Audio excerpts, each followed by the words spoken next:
Plus two result प्रकाश पाया पर plus three admission को नूआ नोटिफिकेशन आसीगला जहाँ आम भिडियो जाना केवे plus three admission start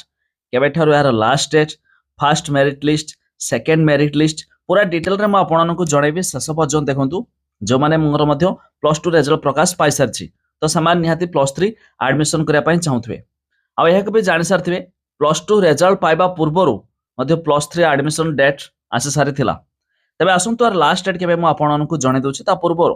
video को लाइक करदे सब्सक्राइब करना एवं सब्सक्राइब कर पाखर घंटी चिन्ह को दबाई दिंतु आपण मैंने भी चाहिए samsudisa.gov.in पोर्टाल विजिट करेंगे एठी देखंतु स्कूल एंड मास एजुकेशन पाई आपनर प्लस टू पाई रही साइट रे देखंतु higher education plus three degree रही बस तारे पर आम क्लिक करवा तो यही तलकू स्क्रोल करेंगे देखंतु मिल जिवो एटे की डेट मिल जिवो की डेट रे साइट रे देखंतु मोर डेट लिखाई तारे पर क्लिक करवा एबे एठी संपूर्ण डेट पळे आसीबो जेमिति कि देखंतु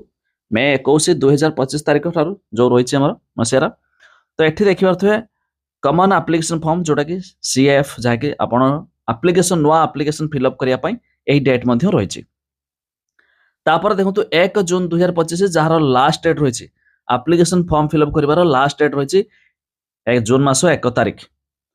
तापर देखंतु जोटा कि आपणकर date will be notified by the higher education department letter आपन को आउ एक डेट आसीबो जोड़ा कि जो अप्लाई कले तार first selection second selection third selection एमिति कि वेटिंग लिस्ट राउंड सिलेक्शन तो ये आउ एक डेट सरकार घोषणा करेंगे किंतु जो माने बे प्लस टू रिजल्ट बाहर साची बा पास भी होइछंती तो से माने प्लस थ्री जदि एडमिशन करिया पय चाहूथबे तबे जून मास पूर्वरु से मानकु मध्य अप्लाई करनबार अछि बा हम कहि पारबा मे मास 31 तारिख जहार शेष तारिख।